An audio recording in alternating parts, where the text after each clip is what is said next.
n'envoya pas l'eau, mais la Bible dit le Seigneur, il envoya sa parole. Nous croyons que ce matin, que ta parole va nous faire du bien et que ta parole va apporter un plus dans nos vies. Père, laisse que la chair puisse diminuer et que l'esprit puisse prendre la place. Que les cœurs de pierre soient transformés en cœurs de chair et que l'entendement de tout un chacun soit libéré de toute obstruction. Que le voile de l'incrédulité se dissipe et que le Saint-Esprit fasse son œuvre, car la chair ne sert de rien, mais c'est l'Esprit qui vivifie. Que ton nom soit loué, que ton nom soit béni. Dans le nom puissant de Jésus, nous avons ainsi prié. Nous disons Amen. Est-ce que quelqu'un peut acclamer le Seigneur? Gloire à Dieu. Reste avec moi, pasteur. Gloire à Dieu. Amen. Est-ce que tu peux m'aider à saluer ton voisin en lui disant tu as bien fait d'être là? Salue une ou deux personnes en lui disant tu as bien fait d'être là. C'était un très bon choix pour toi d'être là. Alléluia.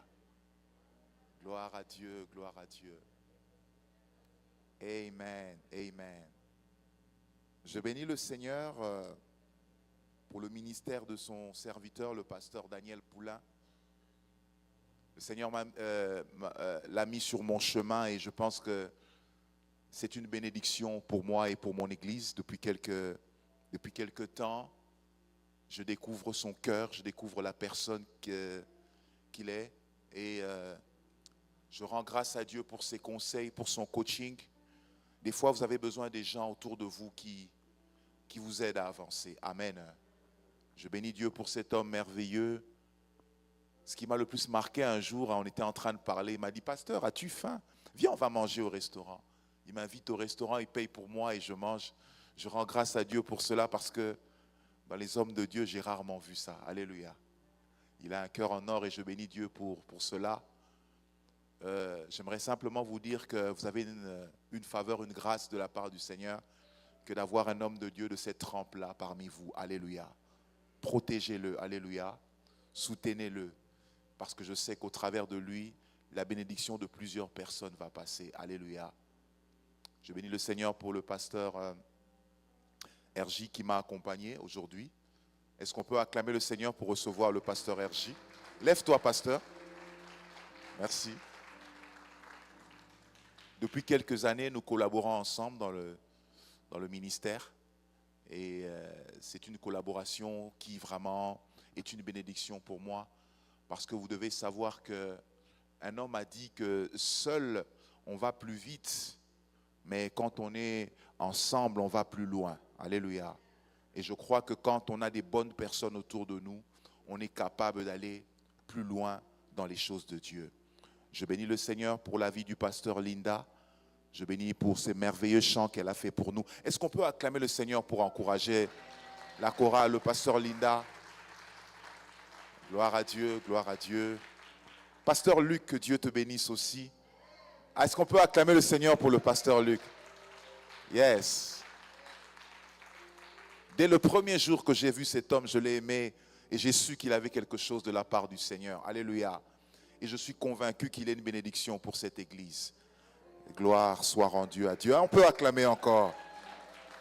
Yes. Yes, yes, yes.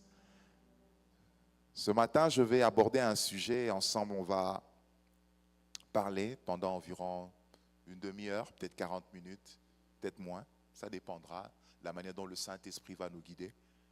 Et après, on va prendre un temps de prière parce que je pense qu'après avoir écouté la parole de Dieu, il est important d'accompagner cette parole avec un moment de prière. Vous êtes d'accord avec moi? Celui qui écoute la parole de Dieu et ne prend pas le temps de prier est semblable à un homme qui a mangé un bon repas et ne prend pas le temps de digérer son repas. Amen. Hein? Et je pense que la prière nous aide à bien ingurgiter la parole que nous recevons. Pour ceux qui ne me connaissent pas, je suis pasteur Paty Bitafou. Je suis pasteur responsable de l'église Messager Paraclet à Saint-Hubert, Longueuil. C'est là où j'exerce le ministère depuis quelques années. Je suis marié, père de 4 enfants. Je rends grâce à Dieu pour la merveilleuse femme que le Seigneur m'a donnée. Elle n'est pas avec nous ce soir, ce matin, mais je sais qu'elle nous suit religieusement. Je rends grâce à Dieu pour cela. Et je crois qu'au travers de ces moments, Dieu ne manquera pas de nous bénir. Amen. Le sujet que je vais aborder ce matin est intitulé « Le redressement ». Quelqu'un dit avec moi « le redressement ». Répète-le encore une fois de plus, le redressement. Le redressement.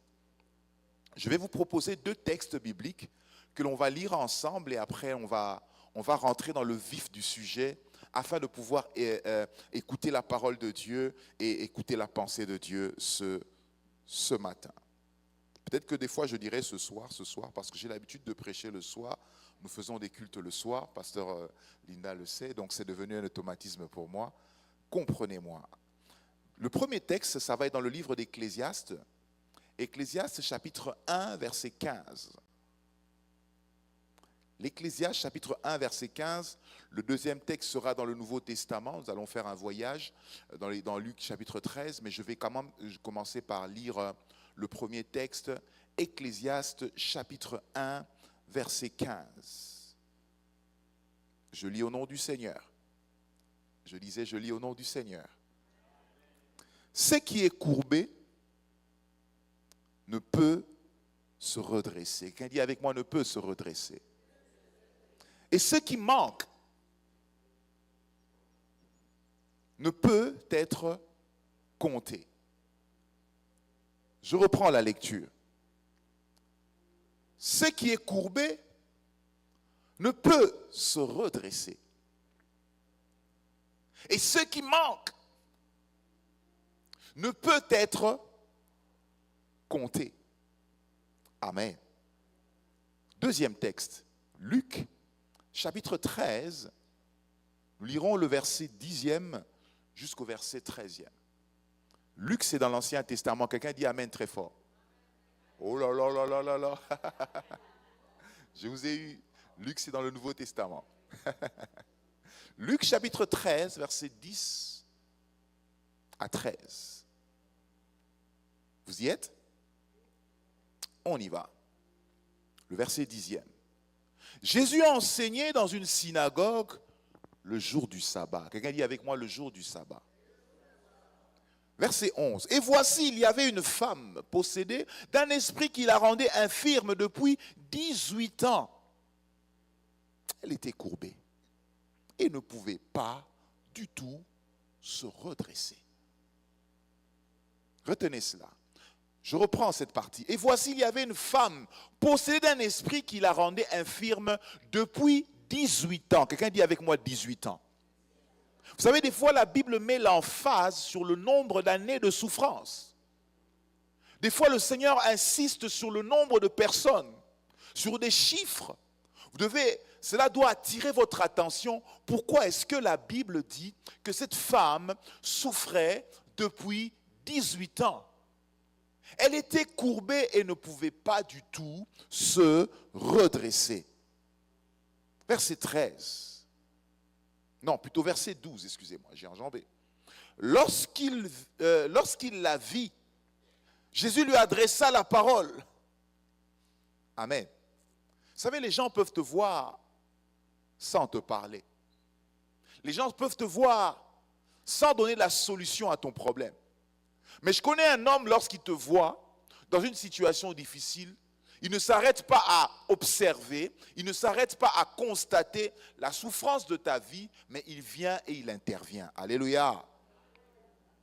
Jésus lui adressa la parole et lui dit, « Femme, tu es délivrée de ton infirmité. » Verset 13. Et il lui imposa les mains. À l'instant, waouh, quelqu'un dit avec moi, à l'instant. Elle se redressa et glorifia Dieu. Est-ce qu'on peut acclamer la parole du Seigneur? Yes, plus fort que ça, plus fort que ça. Waouh. Le redressement. C'est cela le sujet que nous allons aborder en quelques minutes ce matin. Le redressement. Dans le premier texte, nous sommes dans l'Ancien Testament et l'auteur de ce texte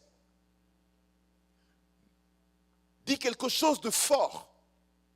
Dit quelque chose, il fait une affirmation qui attire mon attention. Et j'aimerais ensemble que nous puissions nous arrêter un moment, réfléchir sur ce sujet et tirer des leçons et des conséquences.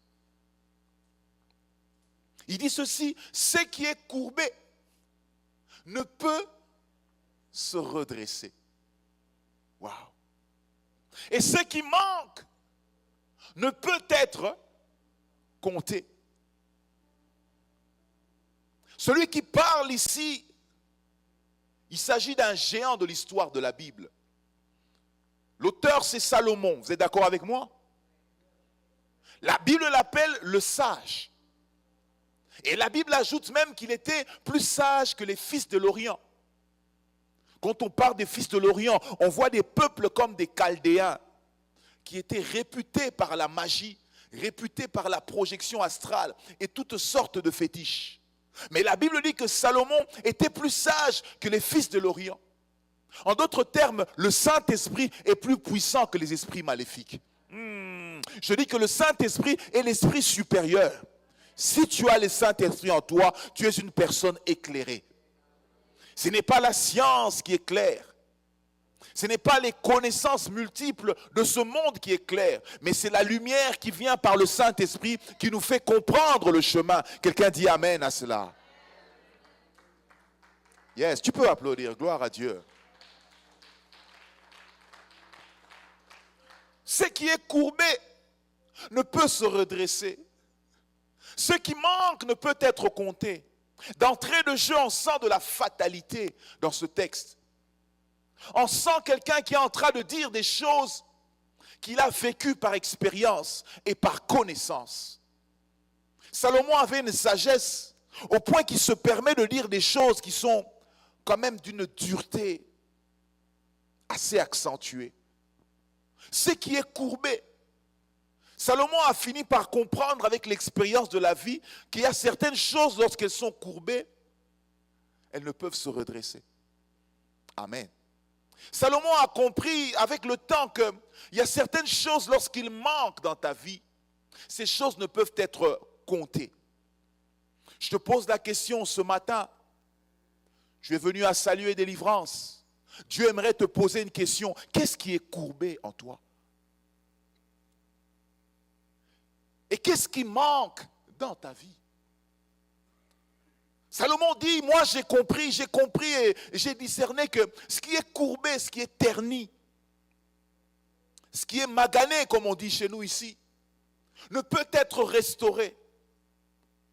J'ai vu des choses dans ma vie en tant que sage, en tant que roi, en tant qu'érudit. J'ai vu des choses qui étaient détruites et qui ne pouvaient pas être restaurées, qui ne pouvaient pas être réparées. C'est là que j'ai fini par comprendre que ce qui est courbé ne peut se redresser.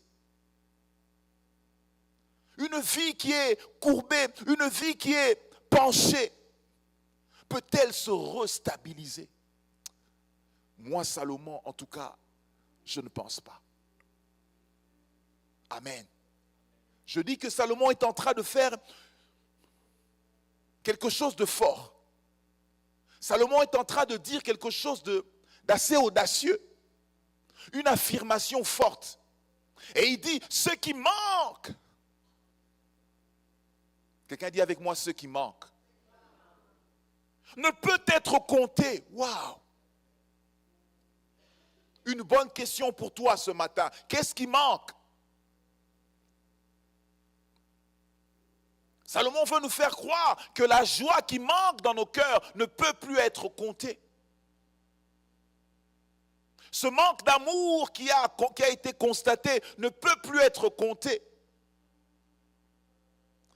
Ce qui a été retiré, ce qui manque. Je sais que c'est quelque chose de fort et c'est non négligeable. Pourquoi? Parce que L'on reconnaît la grandeur d'une citation ou la valeur d'une citation par la grandeur de la qualité de la personne qui dit cette citation. Vous êtes d'accord avec moi? Il y a des gens qui ont fait des citations, des paroles qui paraissent simples, mais qui sont devenues célèbres. Martin Luther King a dit un jour, I have a dream, j'ai fait un rêve. Et cette phrase est devenue célèbre dans le monde de tous ceux qui militent contre la violation des droits et ainsi de suite. Il y en a plusieurs, des phrases célèbres, non pas simplement à cause de la beauté de la phrase, mais à cause de la grandeur de la personne qui est en train de prononcer cette phrase. Alléluia. Et ici, on parle de Salomon. Salomon, oui, c'est vrai, tu me dis cela. Salomon, oui, c'est vrai, tu cites que ce qui est courbé ne peut se redresser et ce qui manque ne peut être compté. Mais lorsque je lis la Bible, je parcours quelques milliers d'années plus tard, quelques centaines d'années plus tard, j'atterris dans une histoire que nous venons de lire dans Luc. C'était un dimanche comme ce dimanche ici. Je ne sais pas s'il faisait soleil ou il faisait pluie. C'était le jour de la prière, c'est le jour du sabbat. Et il devait aller à la synagogue et la Bible dit qu'il y avait une femme qui avait le dos courbé, qui se présentait dans le temple le dos courbé. Et elle venait au culte chaque fois. Je dis à quelqu'un que les jours se suivent mais ne se ressemblent pas. Quelqu'un ne m'entend pas, je répète, les jours se suivent mais ne se ressemblent pas. J'aimerais même rajouter que chaque jour a son sens et son originalité. Aujourd'hui n'est pas hier. Ce jour est un jour spécial. Cette femme venait au culte comme d'habitude. Elle venait au culte comme par coutumance. Elle était là, elle venait. Et la Bible précise qu'elle avait le dos courbé. Waouh! Et j'imagine que toutes les personnes qui voyaient cette femme dans la synagogue se disaient, ce qui est courbé ne peut être redressé. Alléluia. Je ne t'entends pas bien. Alléluia. Est-ce que quelqu'un peut acclamer le Seigneur?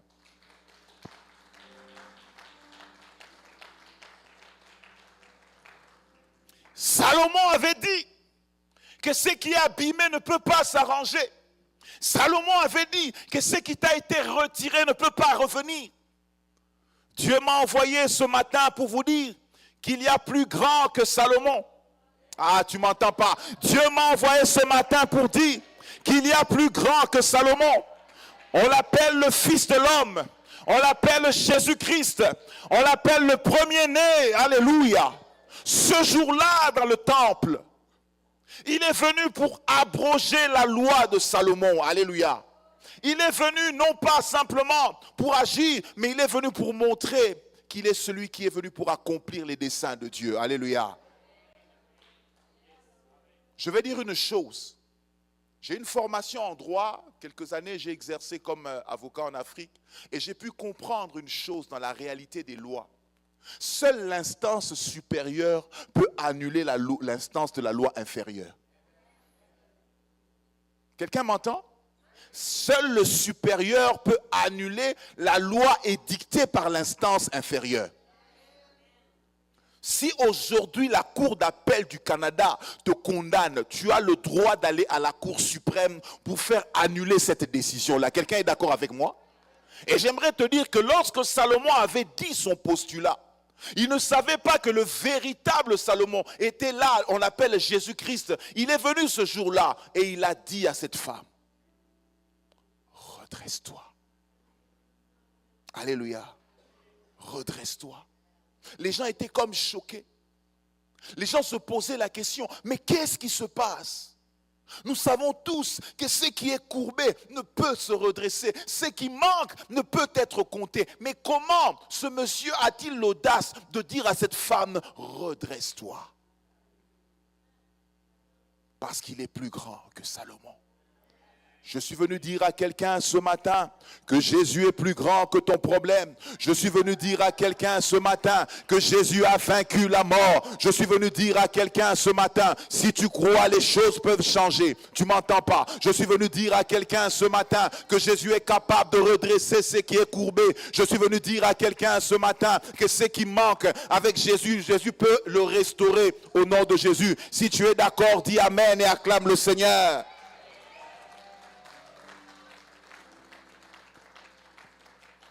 Redresse-toi. Et la Bible déclare qu'en un instant, elle se redressa. Alléluia. Écoutez-moi. Il y a des gens qui nous accompagnent dans notre souffrance sans pouvoir intervenir. Amen. Il y a des gens qui nous observent dans nos douleurs sans pouvoir y apporter la solution. Voilà pourquoi la meilleure solution dans ta vie, la meilleure situation que tu peux apporter dans ta vie, c'est d'éviter de t'appuyer sur les hommes, espérant que les hommes peuvent changer ta situation. Ils n'ont que l'information, mais ils sont incapables de te soutenir. Et pire encore, ils mettent même des commentaires sur ta souffrance. Pire encore, ils se permettent même de te juger pendant le temps de souffrance. Et ils disent certainement que tu n'as pas assez prié. Certainement qu'elle a dû commettre un péché grave et Dieu l'a frappé. Je te pose la question, qui es-tu pour dire à ton frère que Dieu l'a frappé? Alléluia. Dis avec moi que personne ne me juge. Car Dieu connaît ma situation. Et ce jour-là, les pharisiens qui étaient incapables d'apporter la solution, les pharisiens qui étaient capables d'y répondre, ont vu Jésus transformer une femme en un instant. Je dis que les choses peuvent changer. Je dis que les choses peuvent changer. Je dis que Jésus peut faire quelque chose si tu lui donnes simplement l'opportunité de te toucher. Alléluia. Elle était rentrée courbée ce jour-là à la synagogue, mais elle est sortie de la réunion redressée. Waouh! Waouh! Il n'y a que Dieu qui peut faire cela. Alléluia. Il n'y a que Dieu qui peut faire cela. Jésus guérit parce qu'il est plus grand que Salomon. Gloire à Dieu. Je vais voir avec vous un point. Le deuxième point de mon message. Les choses qui peuvent nous courber dans la vie. Amen. Je vais prendre 4 points. Non exhaustifs, bien sûr. Pour vous montrer qu'il y a des choses, il y a des événements, il y a des situations dans la vie qui peuvent courber la vie des enfants de Dieu. Amen. Premièrement, notez avec moi le passé. Quelqu'un dit avec moi le passé. Écoutez-moi.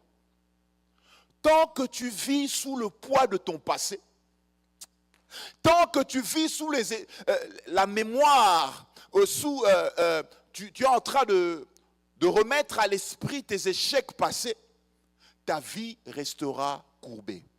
Quelqu'un dit Amen. Dans Ésaïe chapitre 43, verset 18, la Bible dit « Ne considérez plus les événements passés, ne regardez plus ce qui est ancien, car je vais faire une chose nouvelle sur le point d'arriver. » Alléluia. Dieu m'a dit ce matin de dire à quelqu'un, débarrasse-toi de ton passé. Dieu m'a dit de dire à quelqu'un ce matin, ne vis pas sous le poids de tes échecs passés, de ce que tu as fait hier, parce que Dieu n'est pas un archiviste. Dieu, lorsqu'il veut te bénir, il n'est pas obligé d'aller conserver ou de consulter les archives de ton passé. Quand Dieu te bénit, il efface ton passé. Alléluia. Quelqu'un acclame le Seigneur avec moi.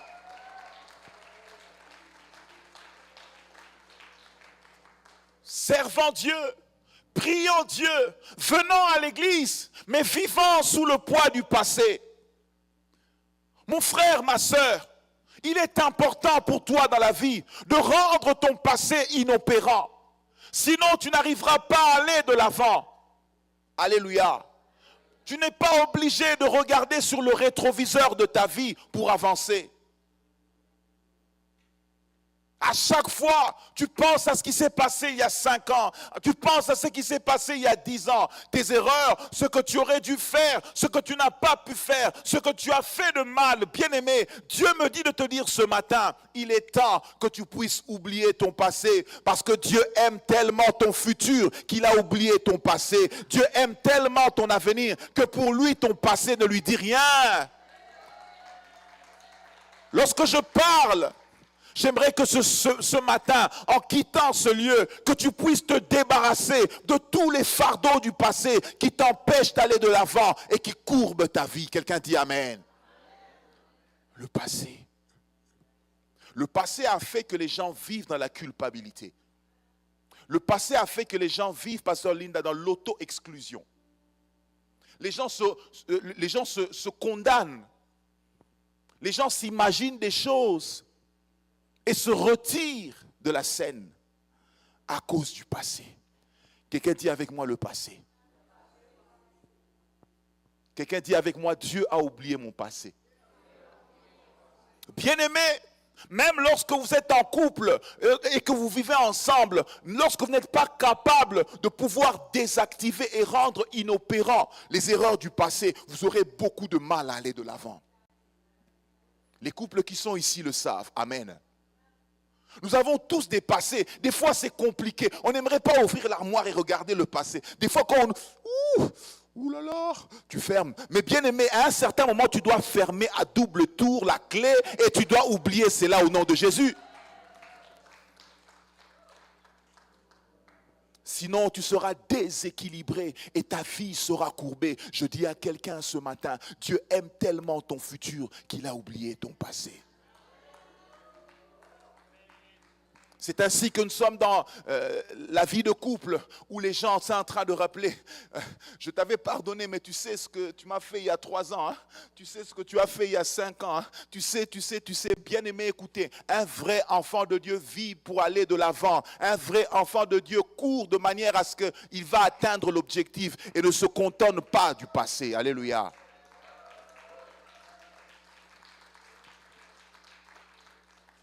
Ce qui est courbé peut-il se redresser? Voilà que le passé est en train de courber la vie des gens. Quelqu'un dit Amen. Deuxième chose qui peut entraîner, deuxième chose qui peut courber la vie de quelqu'un, c'est le manque de pardon. Ouais, je sais que là, il n'y a pas trop d'amen, c'est vrai. Le manque de pardon. Pasteur, un jour, une sœur est venue me dire, tu me dis pardon, c'est parce que ce qu'on m'a fait, on ne t'a pas fait ça. Tu ne sais pas combien ça fait mal. C'est facile de tenir un micro et de dire pardonne. J'ai dit non, pardonne. Je ne peux que te dire pardonne. Parce que celui qui pardonne, pardonne à son avantage. Le manque de pardon est un fardeau. Le manque de pardon est en train de ronger la vie des enfants de Dieu. Écoutez-moi, tant que tu refuseras de pardonner, ta vie sera emprisonnée et enchaînée sous la haine. Mais lorsque tu pardonnes, c'est comme si tu lâches prise. Et tu deviens libre au nom de Jésus. Je te dis ce matin, pardonne au nom de Jésus. Je déclare ce matin que Dieu te donne le pardon, que Dieu te donne la force de pardonner. Car le Saint-Esprit, lorsqu'il entre dans notre vie, nous rend capables de pouvoir pardonner. Le manque de pardon développe des maladies en nous. Je sais qu'il y a des gens très expérimentés ici, peut-être dans les sciences médicales, qui peuvent mieux expliquer cela que moi.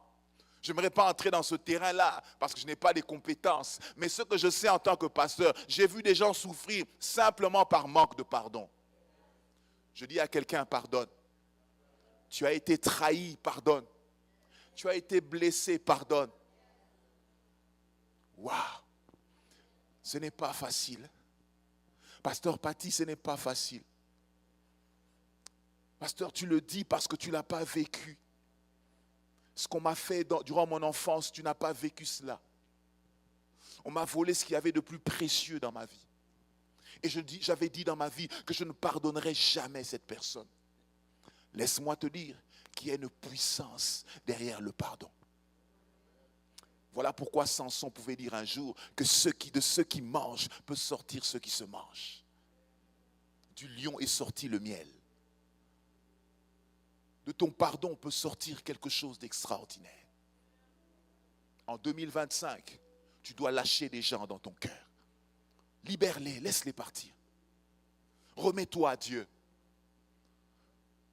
La Bible dit, à moi la vengeance et à moi la rétribution. Ce n'est pas à toi de te venger. Imagine-toi que Joseph avait gardé la rancœur vers ses frères et le jour où il est devenu Premier ministre, il avait l'opportunité de les mettre en prison, dans les chaînes, même de les faire décapiter parce qu'il avait le dernier mot sur eux. Et j'ai suivi un prédicateur qui a prêché un jour sur un thème qui a touché mon attention, les larmes de Joseph. Vous lisez toute la Bible, l'histoire de Joseph, vous ne verrez en aucun cas là où Joseph avait coulé les larmes. Même dans le puits, la Bible ne dit pas que Joseph pleura. Même en prison, la Bible ne dit pas que Joseph pleura. Mais le seul endroit où la Bible dit que Joseph pleura, c'est quand il pardonna à ses frères. C'est là où tu comprends la puissance qui est cachée derrière cette action. En fait, lorsqu'il était en train de pardonner, il était en train de lâcher quelque chose qu'il a rongé toute sa vie. Vendu à 17 ans. Livré par ses propres frères. Et on le sait, que les personnes qui nous font le plus mal, ce sont les personnes qui sont le plus à côté de nous. Vous êtes d'accord avec moi? Les personnes sur lesquelles on compte le plus. C'est cela la complexité du pardon. Une personne lointaine peut te blesser. Tu vas moins en souffrir qu'une personne qui est proche de toi. Quelqu'un est d'accord avec moi? Le pardon peut courber la vie de quelqu'un. Troisième point, qu'est-ce qui peut courber la vie d'un homme? Les mauvaises paroles. Quelqu'un dit avec moi les mauvaises paroles. Écoutez-moi, les mauvaises paroles sont comme des flèches. Les mauvaises paroles sont comme des gourdins, sont comme des coups de marteau, Pasteur Luc. Une mauvaise parole peut briser ta vie pendant 20 ans. Ne méprisez pas la puissance de la parole. Le monde n'a pas été créé par des molécules. Le monde n'a pas été créé par du matériel. La Bible dit que Dieu dit. Écoutez-moi, ce que vous dites peut créer l'environnement qui est autour de vous. Quand je parle des mauvaises paroles, je parle des paroles qui ont été prononcées contre vous et des paroles qui ont été prononcées par vous-même. Amen. Parce que tout en étant enfant de Dieu, il y a des enfants de Dieu qui apprennent à se maudire. Oh, moi, je suis fichu. Oh, moi, je mourrai. Oh, moi, je suis sûr que ma vie est... Hein? Quelqu'un peut me souffler une parole? Pardon? Ma vie est perdue. Je suis un nulard, je suis un vaurien. Lorsque tu dis ces choses, cela a tendance à courber ta vie. Dieu m'a envoyé ce matin de dire à quelqu'un qu'il t'interdit de parler mal sur ta propre vie. Je te répète ce matin, ne parle jamais en mal sur ta propre vie. Tu dois être capable de dire que tu es un champion. Tu dois être capable de dire que tu es un champion. Tu dois être capable de dire que tu es exceptionnel. Tu dois être capable de dire que tu es une vigne excellente. Tu dois être capable de dire que la gloire de Dieu est sur moi. Alléluia. Parle bien sur ta propre vie. Un jour, j'étais en train d'enseigner sur un message sur le complexe d'infériorité. Et je disais que les gens ont développé des complexes d'infériorité. Et parmi les complexes d'infériorité, je parlais du complexe physique, qui est un complexe d'infériorité aussi qui agit beaucoup, et en particulier chez les femmes. Pourquoi? Parce que l'aspect physique chez la femme a beaucoup d'impact sur sa vie. Alléluia. Et lorsque j'étais en train de prêcher, je disais à l'église telle qu'on est ici, est-ce que chacun de nous peut dire je suis beau, je suis belle? Oh, wow. Amen, amen. Il y avait une jeune sœur qui était là. Je lui ai dit, ma sœur, tu dis pas tu es beau? Non. Ma sœur, tu dis pas tu es beau? Non. Elle dit pourquoi? J'ai un gros nez. Alléluia.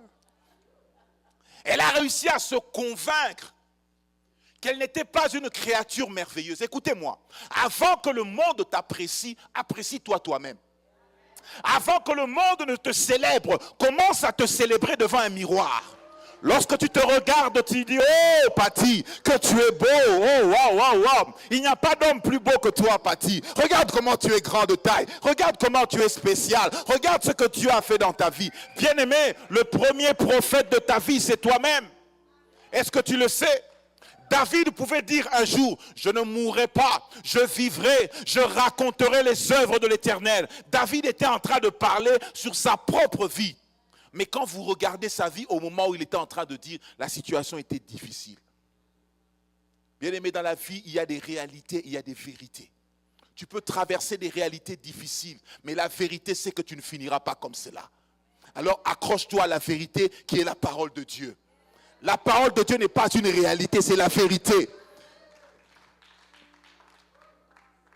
Les mauvaises paroles.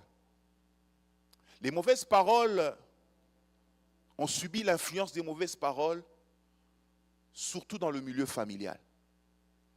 Amen. Les parents qui facilement parlent mal à leurs enfants ne se rendent pas compte des coups qu'ils administrent à ces enfants-là. Tu es un nul. Tu es un faux rien. Un enfant, pasteur Linda, on l'a injurié. Tu as la tête comme une chaise. Je me suis dit, oh, c'est quand même fort ça. La tête comme une chaise. L'autre disait, regarde la tête comme un melon. Toi, tu es vraiment un melon d'eau, toi. Alléluia. Ce sont des injures. Des paroles qui rabaissent. Des paroles qui brisent. Dans le milieu familial, où les personnes qui sont en autorité, des hommes spirituels, des professeurs, des enseignants, des leaders, des gens sur qui nous espérons, lorsqu'ils prononcent des mauvaises paroles sur nous, ces paroles ont des impacts négatifs dans nos vies. Alléluia. Un petit témoignage dans ma vie. Lorsque mon père et ma mère se sont séparés, j'avais 3 ans. Étant donné que ma mère n'avait pas suffisamment d'argent pour m'élever, je suis resté chez mon père. Et mon père s'est remarié à une autre femme. Quand elle est arrivée, au début, c'était bien. Mais plus tard, quand elle a eu ses propres enfants, ça devenait difficile pour moi. Je parle d'un enfant de 3 ans, pour lesquels les souvenirs ne sont même pas exacts. Il a fallu que des années passent pour que je puisse me rendre compte de ce qui s'est passé. Chaque soir, on me mettait sur une chaise. On me plaçait là. On était en train de m'expliquer pendant 1 heure que j'étais un idiot. Que je ne valais rien. Que j'avais une grosse tête. Que je n'avais pas. Alléluia. Non, dites amen. Alléluia. Et j'ai vécu ça. Au point qu'à un certain moment, quand je grandissais, je ne pouvais pas rester en groupe comme ça. Je ne pouvais pas prendre la parole en public. Pire encore, je ne pouvais pas faire le ministère. Je ne pouvais prétendre à rien parce qu'à chaque fois, ces paroles résonnaient au fond de moi. Mais il a fallu qu'un homme me récupère. Un homme qu'on appelle Jésus-Christ. Alléluia. Il a formaté ma vie.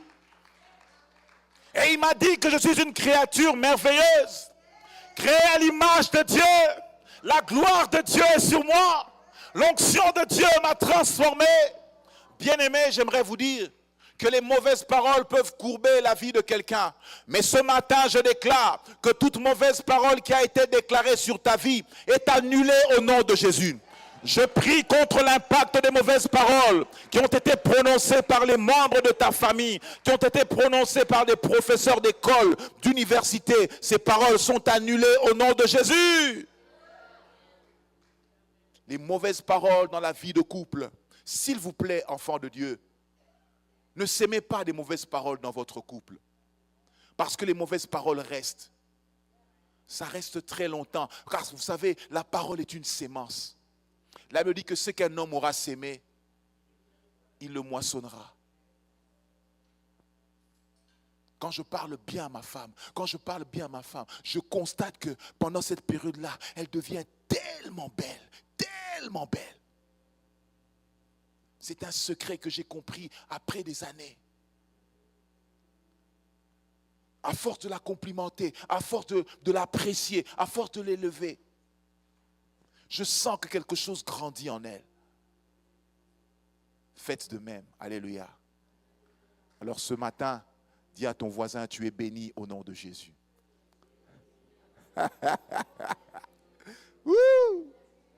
Tu es béni au nom de Jésus.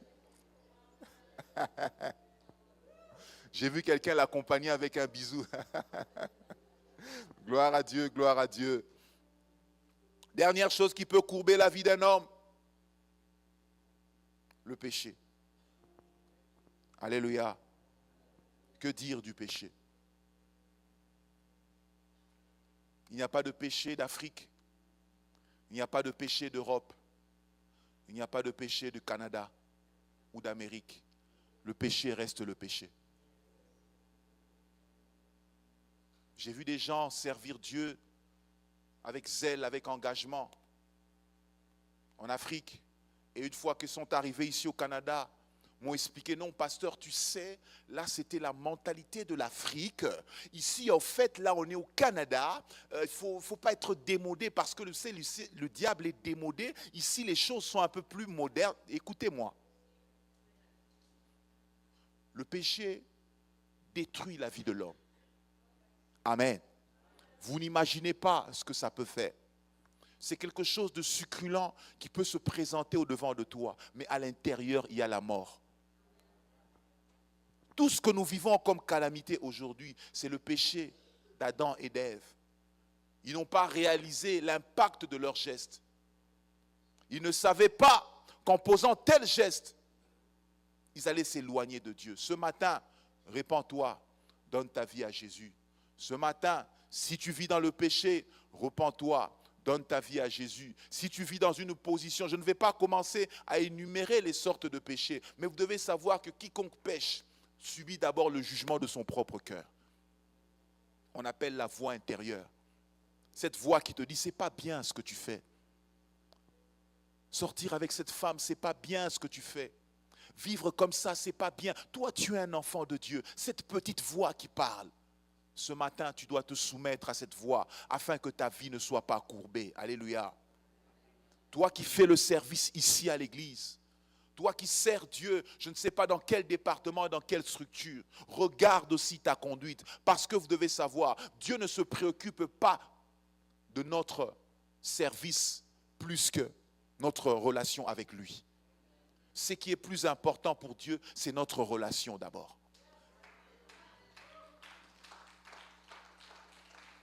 Nous avons tendance à mettre à l'avant le service et à mettre en second plan la relation. Servir à l'église, nettoyer l'église ne fait pas de toi un enfant de Dieu. Venir en premier au culte, donner une grosse offrande, ne fait pas de toi un enfant de Dieu. Mais ce qui fait de toi un enfant de Dieu, c'est le fait d'avoir abandonné ton péché et d'avoir donné ta vie à Christ.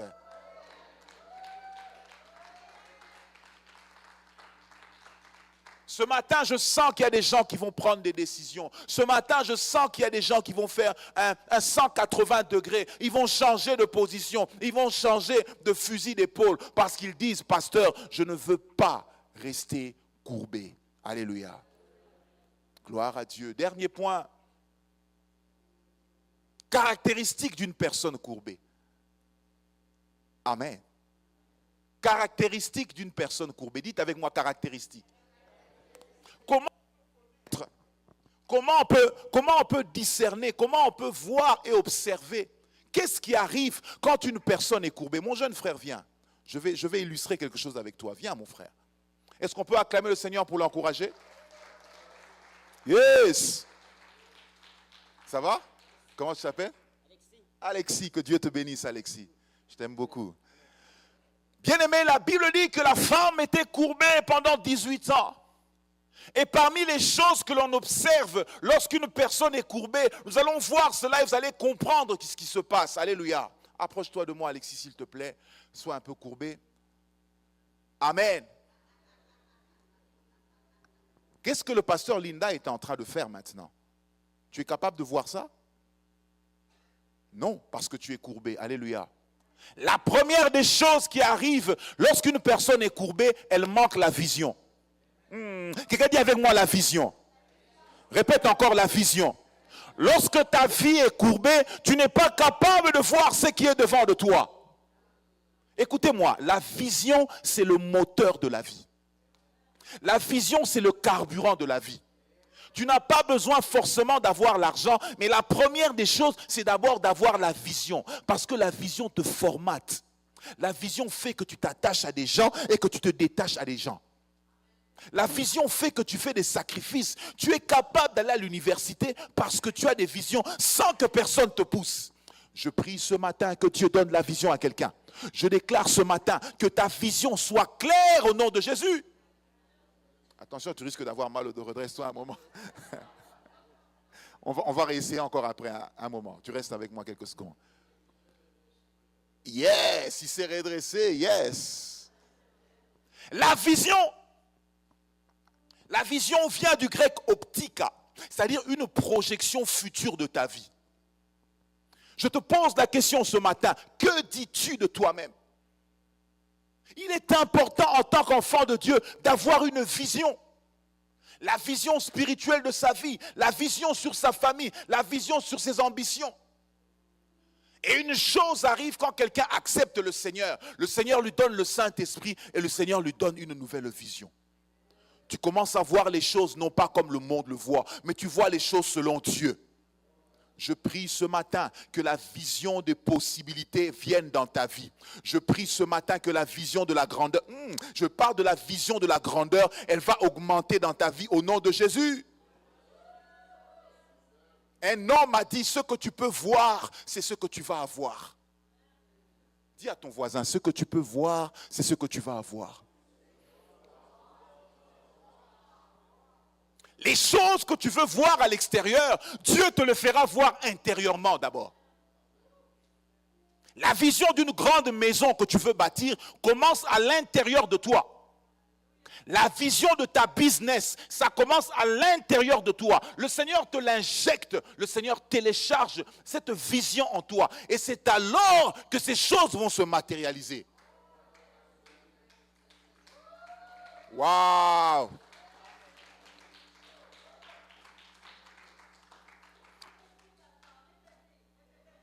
Yes, je vais répéter. Ce que tu peux voir, c'est ce que tu vas avoir. La vision commence à l'intérieur. La vision, c'est comme une grossesse. Elle t'impacte, elle te déforme. Des fois, le ventre change. Des fois, tu commences à cracher. Des fois, tu commences à faire des choses que les gens ne supportent pas. C'est parce qu'il y a quelque chose qui est rentré en toi. La vision t'empêche d'aller à gauche et à droite. La vision te rend focus sur certains objectifs. Je vais dire une chose qui est forte. Retenez-la. On peut tout te voler, mais qu'on ne te vole pas ta vision. Les personnes les plus dangereuses dans la vie sont les personnes qui te détournent de ta vision.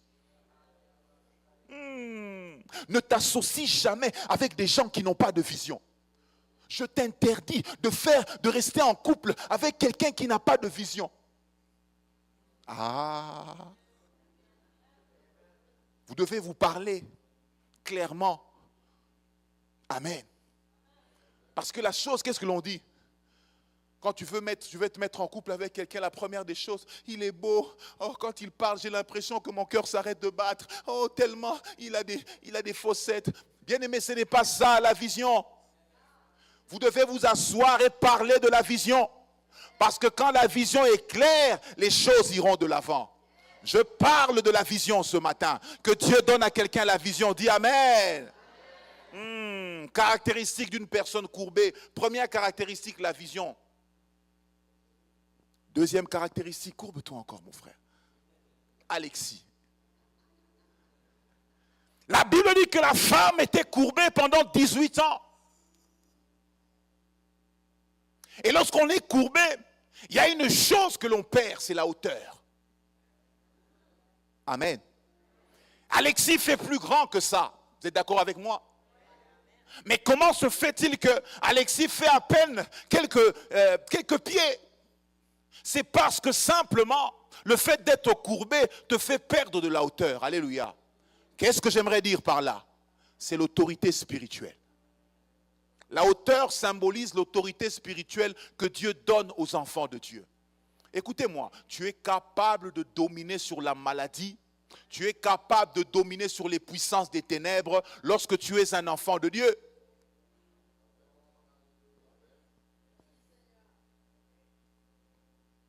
Vous imaginez un enfant de Dieu reste la nuit dans sa chambre. Il entend un chat sur son plafond. Miaou, miaou. Il prend son téléphone. Pasteur, je crois qu'il y a un sorcier qui est rentré chez moi. Pasteur, priez pour moi. Où est ton autorité spirituelle? Ce n'est pas à toi d'avoir peur des ennemis, mais c'est à toi de faire peur aux ennemis. C'est à toi de dominer. Alléluia. La Bible dit que Moïse s'est présenté devant Pharaon. Il a jeté sa verge. Sa verge s'est transformée en serpent. Et les magiciens de Pharaon ont jeté aussi leur verge. Leurs verges se sont transformées en serpent. Mais à un certain moment, quand chacun devait retourner sa verge, la Bible dit que la verge de Moïse a avalé la verge des magiciens. Pour vous dire que Dieu est au-dessus des ténèbres. Pour vous dire que Dieu est au-dessus des ténèbres. Acclamons le Seigneur notre Dieu.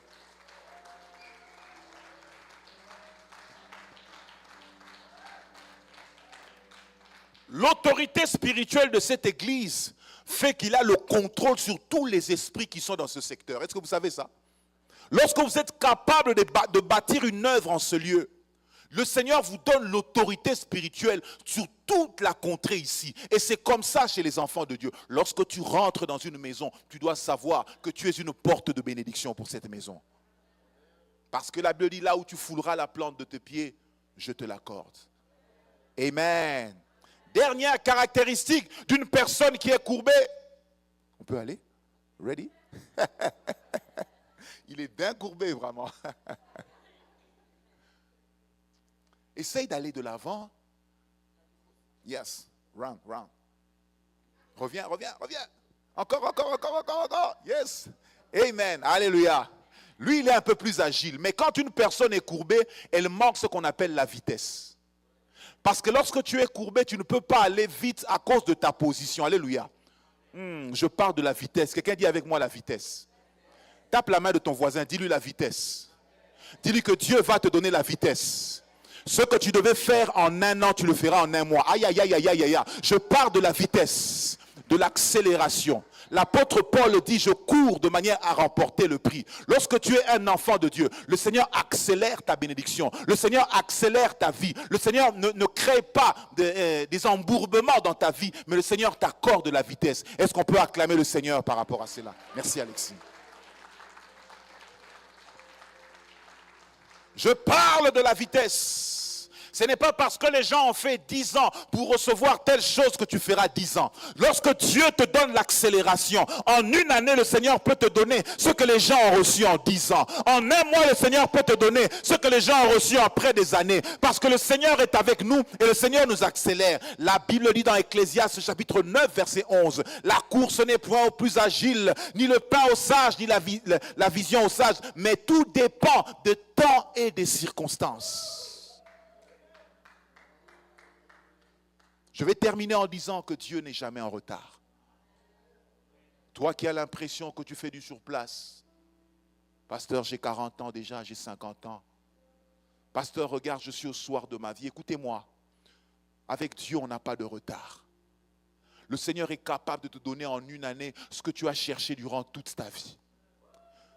Le Seigneur est capable de pouvoir accélérer les choses dans ta vie. Parce que lorsque Dieu te redresse, il accorde la vitesse.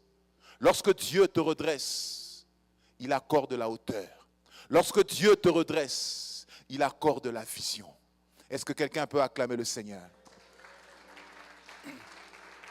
Yes! Yes! Est-ce qu'on peut acclamer le Seigneur? Nous te rendons gloire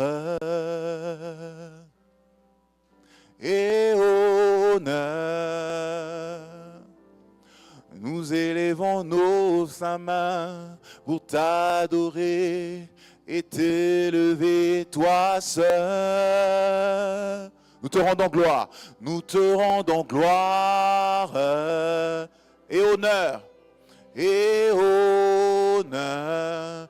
Chante avec moi, Pasteur Luc. Lèvons-nous, s'il vous plaît. Nous sommes à la fin. C'est le moment du redressement. Seigneur, tu fais des miracles. Nul n'est comparable à toi. Alléluia. Nul n'est comparable à toi. Tu es Dieu. Seigneur, tu fais des miracles. Nul n'est comparable à toi. Nul n'est comparable à toi. Nul n'est comparable à toi. C'est le temps du redressement. Lève tes mains. Si tu le crois que Dieu peut te redresser, dis-le lui ce matin. Seigneur, redresse-moi. Gloire à Dieu, gloire à Dieu. J'ai prêché en des termes simples, mais je crois que le Saint-Esprit a parlé dans ton cœur et que le Seigneur veut te redresser ce matin. Si tu es d'accord avec moi, élève ta voix. Commence à dire, Seigneur, redresse-moi. Yes. Je le sens dans mon cœur que je peux prier pour certaines personnes. Tu veux prier avec moi pour le redressement, tu peux t'avancer ici ensemble. On va prier parce que la Bible dit que la prière du juste a une grande efficacité. Si tu es là, viens, viens, on va prier. Que Dieu te bénisse. Que Dieu te bénisse. Oui, viens, n'hésite pas. Car tu es Dieu. Yes, come on, please. Nul n'est comparable à toi. Nul n'est comparable à toi. Comparable à toi. Car tu es Dieu.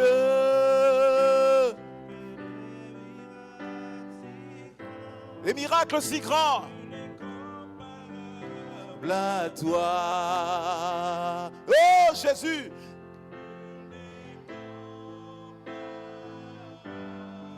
À toi. C'est le temps du redressement. Toi qui es venu devant ici.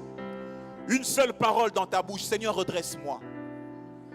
Je ne veux pas être courbé au nom de Jésus.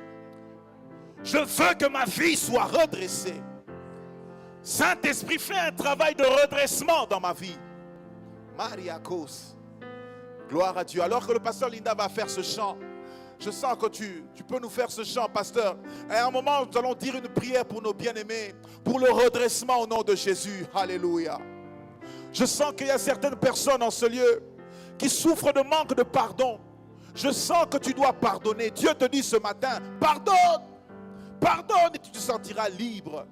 Gloire à Dieu, gloire à Dieu. Tu fais des miracles si grands. Alors que le pasteur chante, continue à dire redresse-moi. Jésus.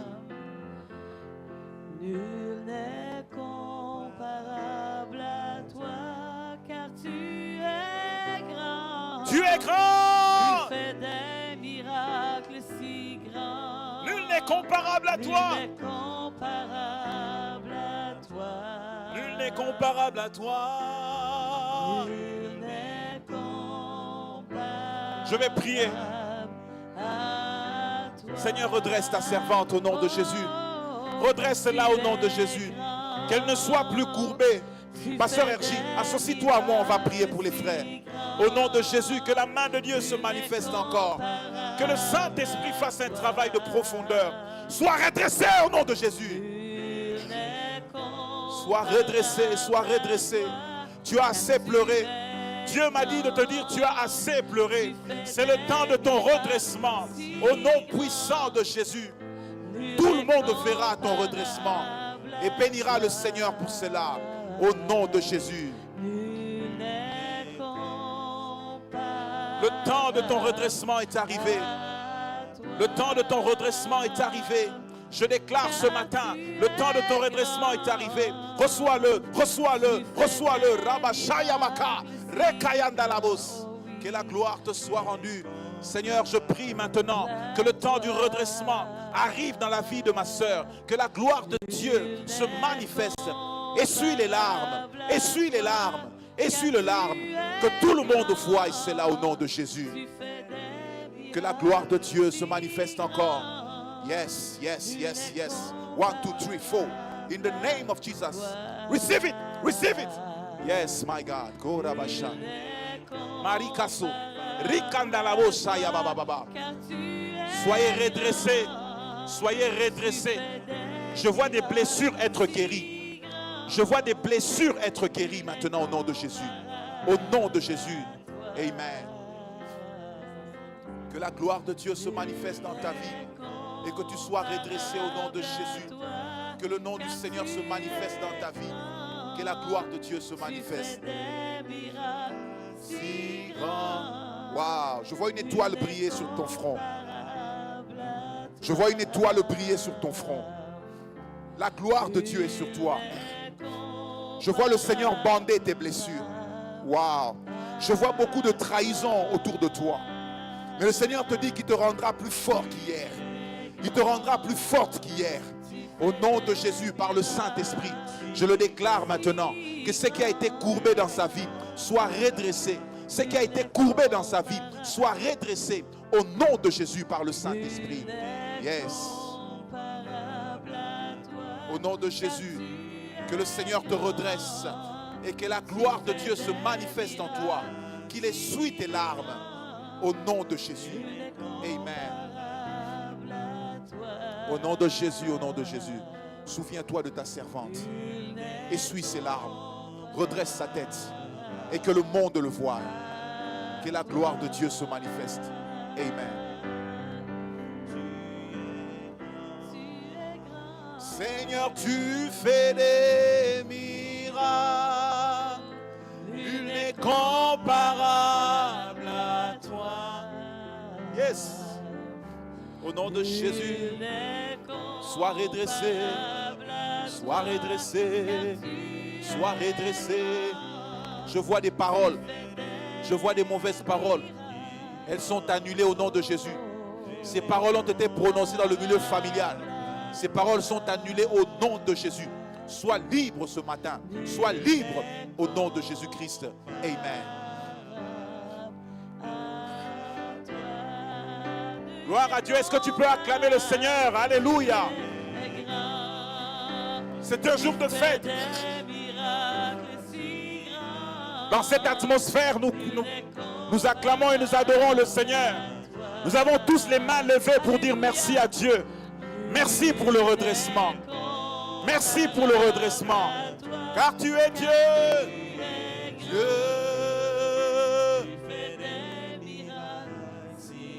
Il fait des miracles si grands. Nul n'est comparable à toi. Nul n'est comparable à toi.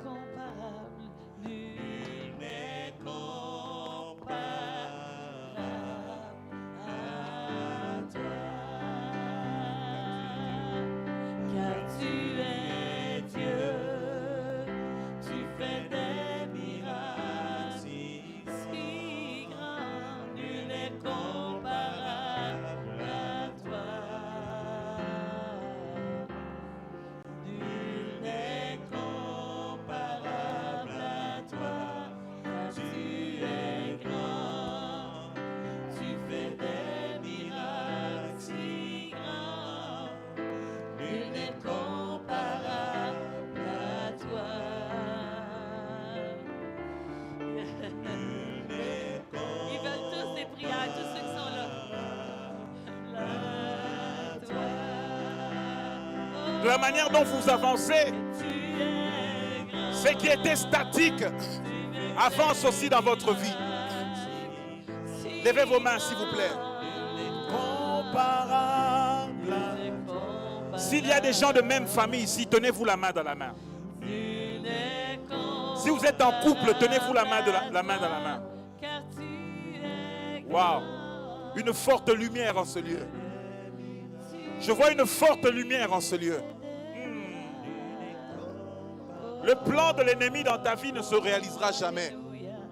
Depuis ton enfance, il t'a dit que tu le serviras. Et Dieu savait que tu serais pour lui quelqu'un de mis à part.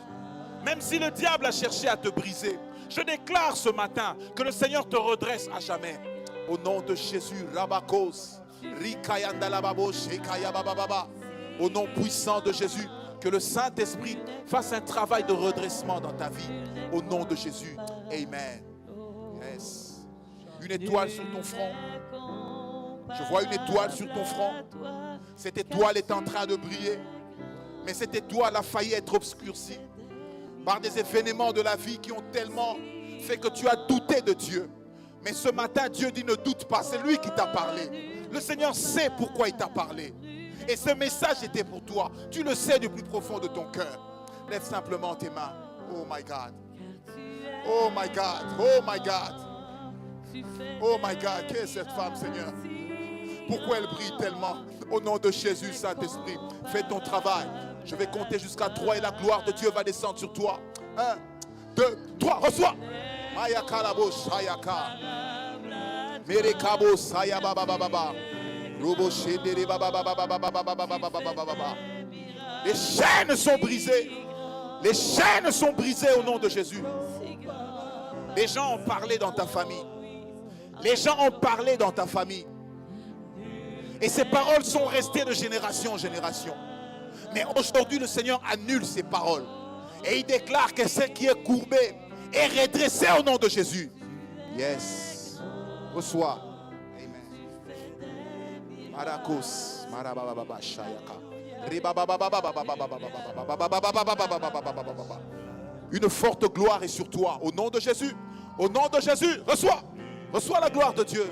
Mariako shayababababa. Waouh, waouh, waouh, waouh, waouh. Que la gloire de Dieu soit sur toi. Que la main de Dieu soit sur toi. Que la main de Dieu soit sur toi. J'entends dans mes oreilles, pardon. Pardonne. Pardonne. Ils t'ont fait du mal. Pardonne. Au nom de Jésus. Je vois des couteaux qui ont été plantés dans ton cœur. Mais le Seigneur les arrache au nom de Jésus. Par le Saint-Esprit. Reçois. Gloire à Dieu. Gloire à Dieu. C'est en couple. Yes. Seigneur, je prie pour ce couple. Il y a un vent qui était prévu de malédiction sur vous. Mais ce vent ne va pas vous atteindre au nom de Jésus. Je déclare maintenant que le bouclier de Dieu vous protège. Et le Seigneur vous redresse maintenant. Vos larmes sont essuyées. Tout ce qui était courbé est redressé. Dans le nom puissant de Jésus, j'ai ainsi prié. Amen.